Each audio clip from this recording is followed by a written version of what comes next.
This next section is about tabs. There's something there for you to read if you would like.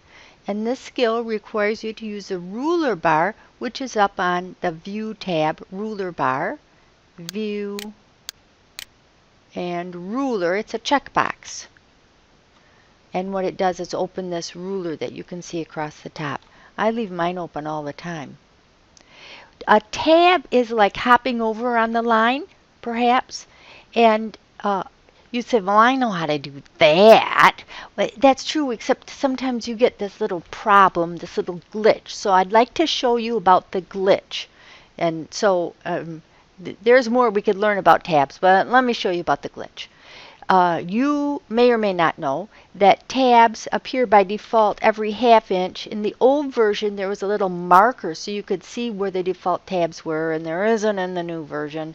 But you can see I numbered them, 1, 2, 3, 4, 5.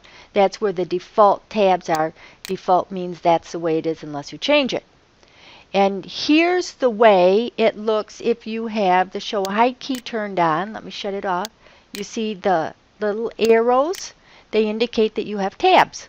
So here, you try it here for a second. I'm turning on my caps lock.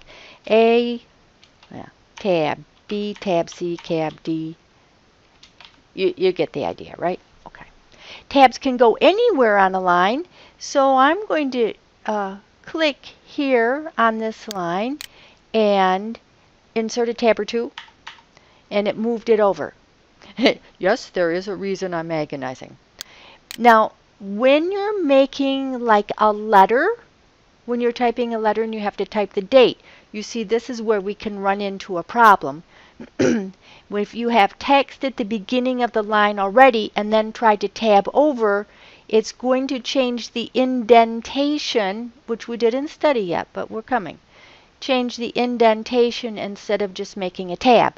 So, where's this line? Click at the beginning of this line. Click at the beginning of this line. I'm showing you how to do this. And we're going to set a tab, and we're making it 2.5 inches. Why? Just because I chose that number. So we'll go up on the ruler bar, up here, and halfway between the 2 and the 3, there's a taller mark. And that's where I'm going to get my mouse up. You have to get it up far enough, but not too far into the ruler, and if you don't get it right, try it again. And you click, and then you'll get this letter L. Now, if you look up there and start seeing other shapes other than letter L, like backwards letter L, it's okay if it's over here on the right margin. But if you get an upside down T, then you made a mistake. I want letter L. And what I can do then is once I have writing on this line, I can press the tab key once, and it will hop over that far. So here what happened was that I didn't set the tab. Let me see if I can click here and tab over, and you see what happened the first time? I have the first line indent. Okay, and if I keep tabbing, it keeps indenting the whole thing, and that's not what I want. Control Z to undo. So I want you to set the tab, and we're going to practice here. Here's a date. Pretend you have a letter. The tab typically for the date in the letter goes at 4 inches.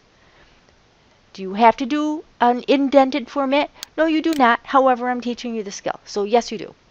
Come back down here to the left margin again, and notice it's still there. It's only on that one line. Press the tab key.